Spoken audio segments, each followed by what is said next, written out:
Hello, this is Mike, Ringmaster of the Imagination Circus, otherwise known as Archangel the Pegasus. I'm here to do some commentating. Now, since Season 8 of MLP is on hiatus, I've decided to go back and watch all the old seasons, 1 to 7, and commentate on each of the episodes. So please note, I've seen this before. This is a commentary, not a reaction. Now, let's go. In 3, 2, 1, play. No. The Ticketmaster episode. Thank you kindly, Twilight, for helping me out. I bet Big Macintosh I could get all these golden delicious in the barn by lunchtime. If I will, he's gonna walk down Stirrup Street in one of Granny's girdles. Yeah, now that I think about it, I think this is funny. This is one of the reasons I think this is out of order. We hear about Big Macintosh before we even meet him. Also, the behavior of Twilight actually helping out before she understands the complexities of friendship, but who knows? I'm one of those people who thinks that season 1 is very, very out of order. Guess we better get some food. Nope. Aha! Oh, Spike, that looks delicious. Yeah, it looks ridiculously high quality. Like, they spent some extra cash on just animating that apple. Which, Also, letter from Celestia. That must be a pain, actually, now that I think about it. Like, what if Spike was in the bathroom while he got one of those letters? I can't imagine that to be very comfortable. Like, I can't be the only person who noticed that. On the 21st day of yada yada yada, cordially extends an invitation to Twilight Sparkle plus one guest. Uh-huh. The Grand Galloping Gala! I've always assumed that Spike got his own ticket, He wouldn't need to get his ticket, so I don't think the guest ticket was for him specifically. Otherwise, why would Spike complain so much? I feel like he was almost expected to show up. Or maybe he was exempt. Maybe he never had to go before. It's hard to tell, considering his behavior in this episode, but we'll see. We'll see. The Grand Galloping Gala! Yeah! Considering... Also, follow up with the actual... Again, see, that cannot be convenient. And apparently it's a spell that Celestia taught him. So, seriously. Aw, come on. Also, the Spike's immaturity here really irritates me, but otherwise, I guess it's fine. I'd love to go. Land sakes! If I had an apple stand set up, ponies would be John or Tyson. That's what you think. Also, can I just say, I will give them credit. This is the beginning of the first long-term story arc they gave for the whole show. And granted, it's really only 3 episodes, if I remember correctly, here in Season 1, but still, that's so weird. Also, everything in that weird thing Flashback just did. I mean, Applejack. I just called her Flashback. The Applejack just called it was very much exaggerated. Like, Granny Smith has never looked quite that old. You told me you were too busy to help me harvest apples. What were you busy doing? Spying? No, I was busy. Now, On her property in an apple family tree. Okay, sure. Yeah, but... Also, I'm just gonna bring this up now. Pinkie is the only one who has a legitimate reason to go. True, it's not her kind of party, but she doesn't know that yet. She wants to go for the party's sake. Everybody else wants to go for some dumb reason, some exaggerated reason. Oh, Derpy. My ability to keep track of Derpy. There she is again. Seriously. There's Derpy. Wait, was that Derpy in the background and the foreground in that shot, or was it just me? There she is again. And for my grand finale, And there she is one more time. Also, we never do find out what the Buccaneer Blaze is. Like, I think that Death Battle made a comment along those lines. Like, it's so awesome that it can't be shown on screen. But what the heck? Seriously. Yeah, that's not how that works. Also, yeah, she keeps they're smoking and lightning while she's still just a rainbow track. You see, Twilight? This could be my one chance to show him my Man, she really doesn't know anything about how they recruit, do they? I mean, she. I asked for that ticket first. So, that doesn't Also, wonky rubber neck animation. The first season.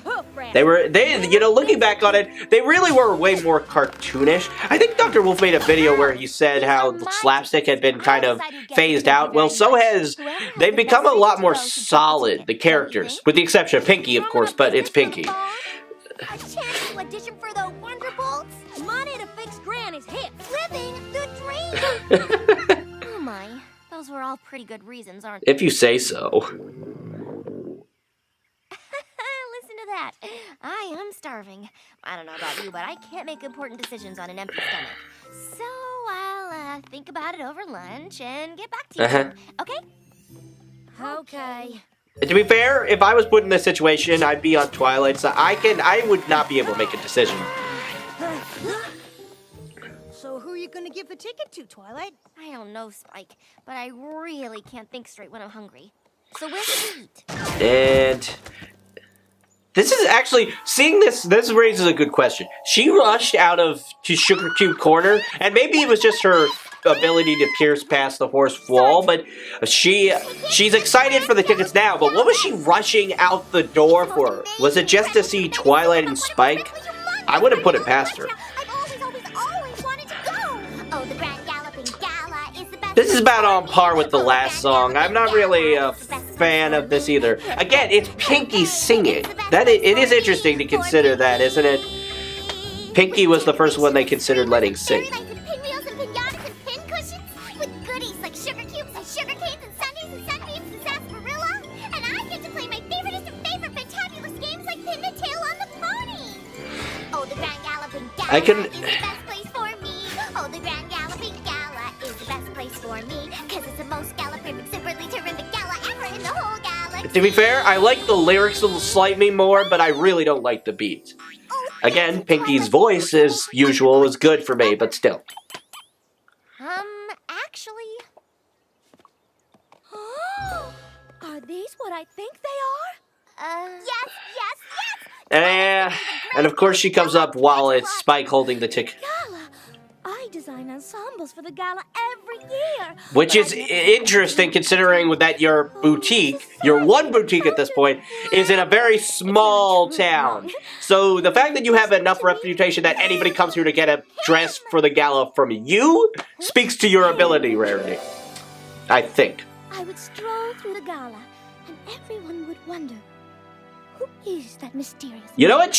Was it just me, or was she naked at the beginning of this weird imagination thing? That is is slightly more dreamlike than with Applejack. But yeah, she was definitely naked at the beginning. Now she's wearing a dress, and it's actually one of her better dresses, at least right now.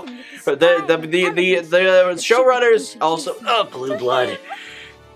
You know, more than his personality, what irritates me about Blue Blood is I don't know how he's related to Celestia.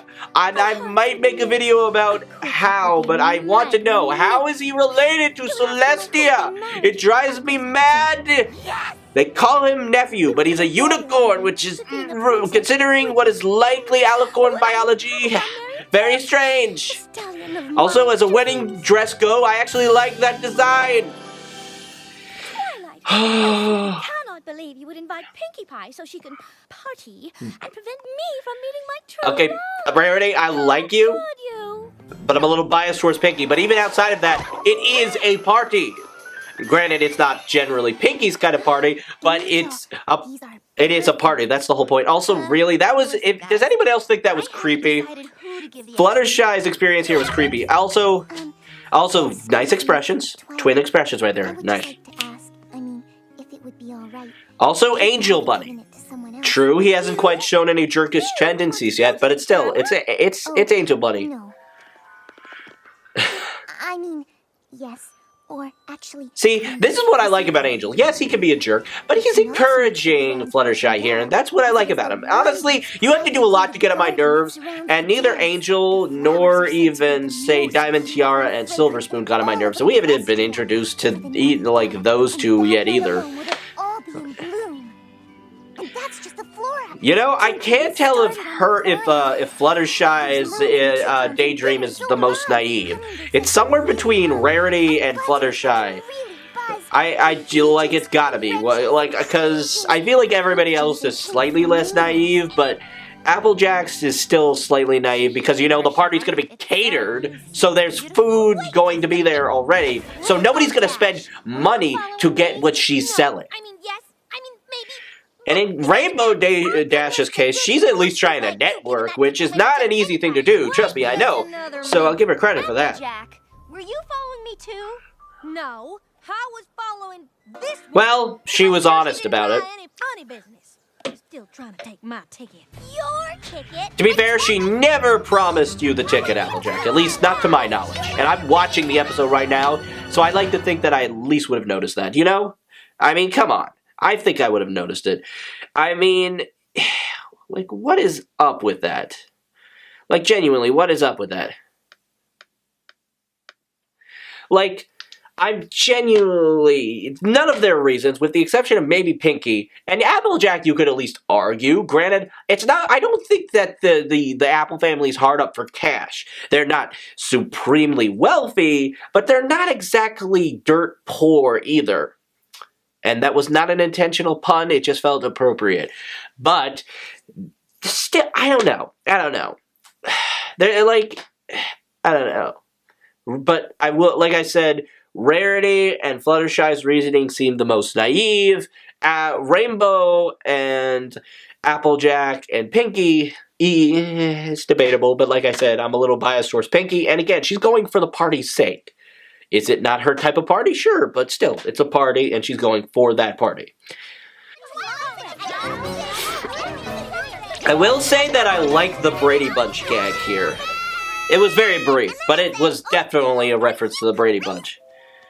Also, what story were you telling, Pinkie, that was completely separate from everything else that was going on? Because I actually want to hear it.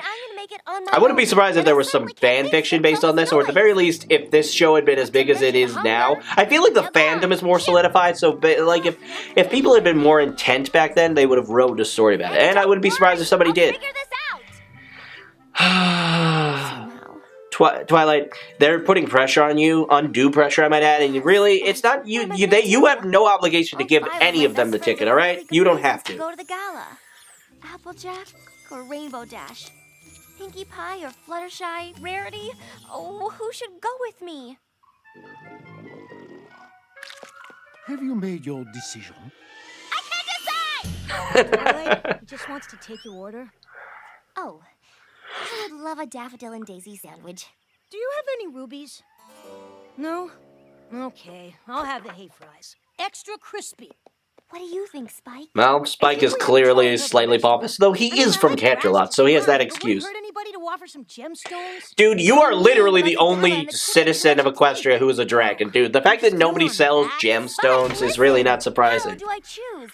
And when I do choose, will the other 4 be mad at me? I mean, I could give up my ticket and give away 2, but that would still leave 3 disappointed ponies. What if I... Ah, your food. Oh, thank you. This looks so good. I'm sure everything will be much clearer once I eat. Yeah, no, I understand that. I did very poorly at bowling. I'm not the best at bowling. I'm very average at bowling, but at the very least, I feel like I was very poor, like, the last time I went, and because I was very hungry. All I ate that day was a banana, at least before I went bowling. I just saw the smartest, most generous pony about to get rained on. Also, Rainbow Dash, I feel like you could get fired, but at the same time, I don't feel like anybody in charge of weather, or like whoever's above you in this chain of command would fire you. I mean, really, she probably is just that good. Of course not. Kind of like Sherlock Holmes. Seriously. Like, he's that good that nobody, like, even no matter what he does, he's very unlikely to get fired. I mean, there's always a limit, but still. Rainbow, I am not comfortable accepting unwanted favors, so I'd appreciate... I'm with Twilight. I don't want no... I'm not big on favors in general, unless it's completely necessary, but... That's better. Also, Twilight, really? Also? Yeah. It's not exactly slapstick, but it's in the range of slapstick, like that delay. It's like the cartoon physics, man. They were much heavier here in the early seasons. Honestly, I'd like to think Rarity was at least a little genuinely interested. I mean, she is the element of generosity, so I think she gets it, looks annoyed about being gotten wet. But to be fair, anybody would look that annoyed if someone like got water on them from, you know, rain. Rarity! Ow! This is another attempt at comedy that doesn't really work for me. That's too tight. Oh, you're simply darling. Yeah, it is kind of pretty, isn't it? And you! Oh, Spike, I have a dandy little outfit for the dashing gent. Well, if I remember correctly, it is very dandy. I'm not even sure what that word means, but I feel like it. Oh my good lord! Now you just need a You know, I feel like that almost works on him. You just need to get rid of the wig. back at the library. Like he almost looks like a pirate, a very, very dandy pirate, but a pirate nonetheless. You just need to get rid of the wig. I think it might actually work. Wait. Also, that I like the outfit, but I don't know if it's gala level. What a coincidence. I mean, I genuinely like that design. Of my own that matches yours to a T. We would be the belles of the ball, you and I. Everyone would be clamoring for our attention. All eyes would be on us. And then everyone would finally know the most beautiful, most talented, most sophisticated pony in all of Equestria is Rarity the Unicorn. And Twilight Sparkle, of course. I see what's going on. You're just buttering. You know, it up so I'm I can curious. get I mean, the ticket. clearly Well, it's not gonna Spike's work. reaction when he first met her is meant to show that Rarity is a very fine example of beauty among the ponies of Equestria. But I have to ask, what are the standards of beauty in Equestria anyway? Like, you know, as a comparison thing. I would make a video, but I don't feel like I could ever be able to interpret because, you know, I like Pinky the best, so. The dessert, not my. Although it's more like me liking her has made me like Pink more and less the other way around. No. I don't know who I'm giving the ticket Also, to. Applejack, you of all individuals, I mean, I guess honesty doesn't necessarily lean towards integrity, and anybody is going to get a little bit more, say, generous, if you will, is probably going to get that way if they want something. I mean, let's be honest, everybody gets that way. It's easy to do so when you want something. Try a little harder to get. I remember doing that as a kid when I wanted certain toys. Fluttershy. I don't remember it working very often. Well, hello, Twilight. Also, this confirms it. Fluttershy is a Disney princess. It's not even a question. She's a Disney princess. Better late than never, right? I mean, she's singing while scrubbing somebody's house, which is a tree, and she's getting help from a bunch of cute animals. Because you're my very best friend, right, Angel? I will say Angel at least is being honest. He's being more honest than Applejack, I think. And then again, Applejack seemed pretty, honest about her intentions, so I suppose that's fine. Also, Angel made a dang salad. That's how important this is to Fluttershy, that he would go to the trouble of making Twilight a salad. Also, this shows how well Pinky knows everybody in town. All she has to do is ask them to do this, and they do it. Now, of course, they were obviously available to do this, but still, the fact that she got it done means that, well, it's Pinky. So, yeah. Yes. At least the other ponies tried to be subtle about the ticket. I don't know. What ticket? What gala? Oh, you didn't know? Twilight has an extra ticket to the Grand Galloping Gala! The Grand Galloping Gala! I told you how much I love your mane. I'll wash your dishes. Would you like any help with your gardening? I have a cartload of extra carrots. I'll paint your car. I'd love to paint your cars. What are we gonna do? We're gonna...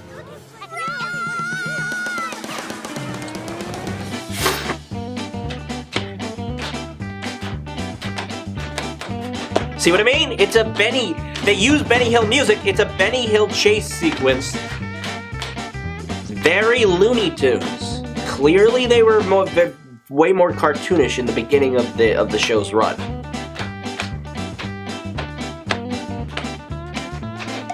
I don't know why I'm drumming on my thighs right now, but I am. Also, why would they be selling those? Like, who needs a, like, I get it, some places would sell a rainbow clown wig, but why would you? Or, I guess a rainbow afro is more accurate than being, you know, more than just clowns can wear it, but still, you're very, then again, maybe they're way more popular. Also, clearly, as I said before, in the last one, Twilight has not mastered teleportation. Spike looking fried and Twilight looking cross-eyed, clearly a sign of that, I tell you right now. Also, seriously, very horror movie-esque. They're just staring when the lights come back on. Whoever turned them on. Anyone giving me gifts and doing me favors won't make any difference because you're all my friends, and I want to make you all happy, and I can't. I just can't. Twilight Sugar, I didn't mean to put so much pressure on you. And if it helps, I don't want the ticket anymore. You can give it to some pony else. I won't feel bad, I promise. Me too. I feel just awful that I made you feel so awful. It's always, you know, of all the ponies who are hard to read, I think the fact that she comes off as so genuine all the time makes Fluttershy the hardest to tell. Also, Rainbow, priorities! I got the ticket. Seriously, when even Flutters is giving you the look, you know you screwed up, alright? You rainbow butt-colored We all got so gung-ho about going to the gala dumb pony. that we couldn't see how un-gung-ho we were making you. We're sorry, Twilight. Spike, Gung-ho. take down a note. Dear Princess Celestia, I've learned that one of the joys of friendship is sharing your blessings. But when there's not enough blessings to go around, having more than your friends can make you feel pretty awful. So, though I appreciate the invitation, I will be returning both tickets to the Grand Galloping Gala. What? If my friends can't all go, I don't want to go either. Twilight, you don't have to do that. Nope, Also, I of made course, a Rainbow is the one who Spike, looks the you can most send the like, letter what are you doing, Twilight? That's the look on Rainbow's face. No, you won't get to go to the gala either. It's okay, girls. I couldn't possibly enjoy myself without my best Also, notice friend that Spike has to do this in such a way that the smoke has to leave out a window. I just noticed that now, after all this time watching the show, but clearly that seems to be a thing. When it's going, it needs to go out a window. If it's any, like the... A letter from the princess? That was fast. My faithful student Twilight, why didn't you just say so in the first place? And of course, Grand Galloping I don't know, of course she felt the need to just have it happen. Also, wait a minute. Allow us to treat you to dinner. Damn straight. You all owe her dinner, and it better be good. The cupcakes are on me. How come I don't get a ticket? Also, this has been pointed out before, but everybody else seems to be magically carrying their tickets through telekinesis, even though there's only Rarity and Twilight who are magically inclined unicorns. I'm assuming that they're just carrying for it, headcanon-wise, but I also imagine that real-world-wise, that was a mistake on the animator's part. One of the major ones in this first season, too. Also, I also noticed there was no friendship letter. I mean, I guess you could consider the lesson that you know, sending the 2 tickets back, the initial 2 tickets, was the friendship letter, but I don't feel like that was. Or maybe it was. I mean, I guess it was. What did I think of this episode? Honestly, I didn't like it that much. I thought it was okay. It was average. It wasn't bad. It had its entertaining moments. It exemplified the characters, especially early on in the show where we haven't really gotten any good examples quite yet. And especially when the focus is on Twilight primarily. But otherwise, I think it was a decent episode. It was entertaining. It could have been better. It wasn't as funny as the 2-parter, and I'm pretty sure we could have gotten something better as a follow-up to the 2-parter. But regardless, this episode was okay. I didn't love it, but I watched it the first time, and I managed to keep watching the show enough to become a member of the fandom. So, I'll say that this episode was okay. It's worth rewatching if you feel so inclined, but otherwise, it's best to watch it once to get it out of the way, especially since you don't want to be confused when we finally get to the Grand Galloping Gala. And this has been Mike, Ringmaster of the Imagination Circus, otherwise known as Archangel the Pegasus, and I hope you enjoyed. This has been the Imagination Circus. Good day.